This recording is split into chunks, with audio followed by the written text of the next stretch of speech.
we were talking the other day about the Obi-Wan series and about how that one dude who, by the way, he messaged me on Instagram, and then I found out he left some comments on the video the other day too.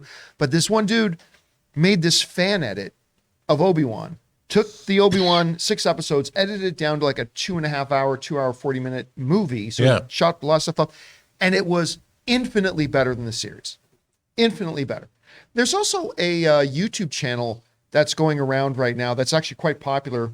It's just, I can't remember the name of the YouTube channel, but basically they take movies you may or may not have heard of, and they do an edit and then narrate, and they bring it down to a 12, 13, 14, 15 minutes, right? I hate those channels.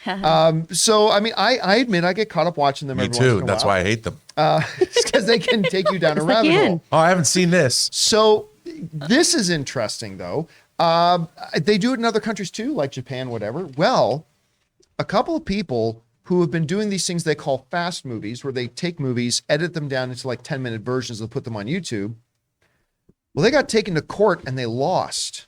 And they got fined $3.5 million. This is from the folks over at Variety who are writing, the Tokyo District Court on Thursday ordered a pair convicted of uploading so-called quote-unquote fast movies to YouTube without permission to pay 500 million Japanese yen or $3.5 million US to 13 film production companies. The victorious plaintiffs include major producers and distributors Toho, and I'm going to mispronounce this, Shoshiku. The fine was the first of this type for the offense. The two defendants, an unnamed man and woman, have already received suspended sentences for copyright violations earlier this month. So, yeah, these people take a movie, do a 10-minute edit of it, put it up online. Not been an uncommon thing, but this is the first time we've heard. Now, this isn't the U.S., but this is the first time we've heard about a major country's court actually finding somebody guilty of this. And that's interesting to me because, look, I look at that fan edit the guy did of Obi-Wan, right? And it's great. And as a fan, I'm so grateful it's there because it made me feel happy about Obi-Wan, much better than the series did. But at the same time, I don't know that those types of videos or like the ones that the other YouTube channels put out, I don't think that falls under fair use. Now, I'm saying I don't think. I'm not telling you definitively it doesn't. But when you look at all the different check marks for what qualifies as fair use, those types of edits really don't fall under that. And you are literally taking somebody's intellectual property and making your own thing out of it, and in some cases profiting from it. Our boy who made the Obi-Wan thing did not profit from it. He didn't make any money from that. But so it becomes a very, very gray area, and it makes me wonder, are we going to see with that sort of court thing happening, could we see that become more of a wide thing where fan edits of stuff start to disappear? And then I feel very conflicted about that, because just the fan in me was like, no, I like a good fan edit, but the legal side of my head is, well, they really are copyright violations. I mean, so there really is an issue. And, a lot of these companies that were plaintiffs in this case, they brought up the point that people saw these 10-minute things and they didn't feel they needed to watch our movie. Right. And so they were able to demonstrate to the court, these people doing this cost us money.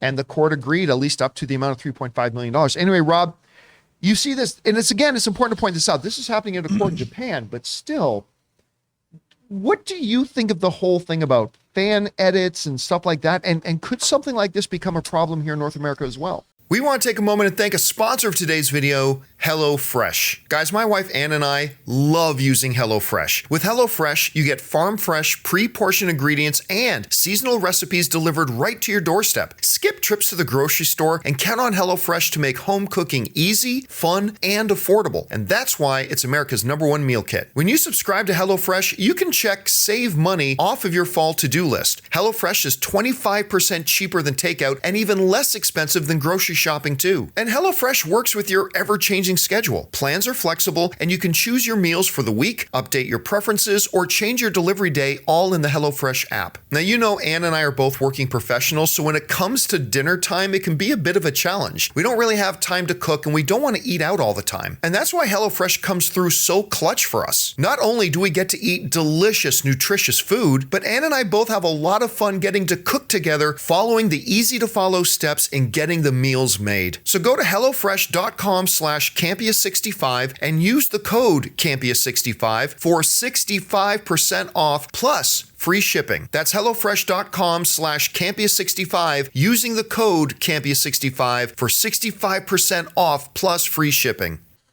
Well, as someone who's peripherally involved in an interesting fan film case, wasn't sued myself, let me point that out.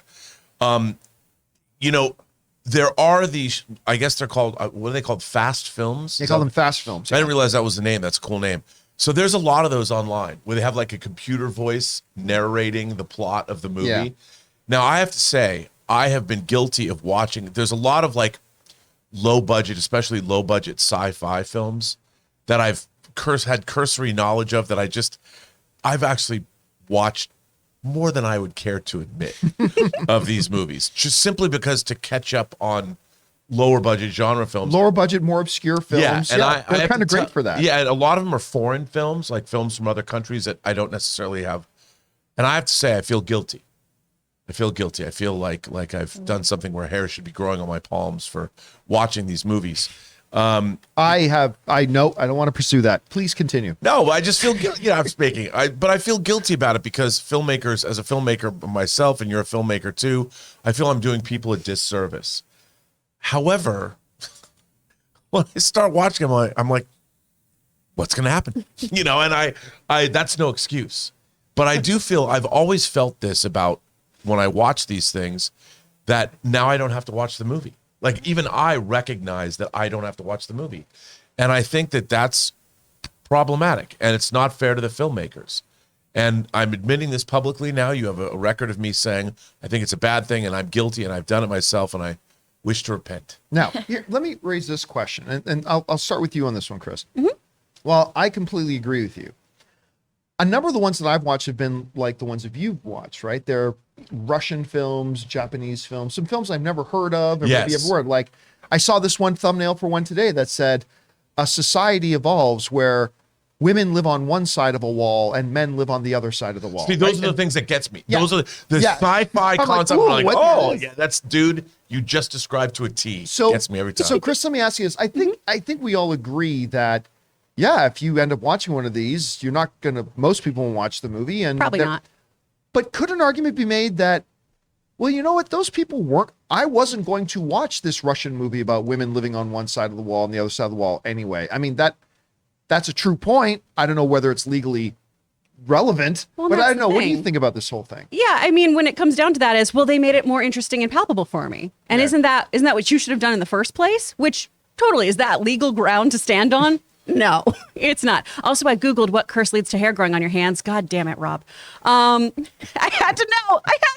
You didn't know? I didn't know. I'm a sweet young innocent thing. Chris. It works differently for girls. I'm a sweet summer child. What a Catholic response. Oh my goodness. See, I tried to leave it subtle. That's fair. But then I checked the internet, which is a terrible place. About that.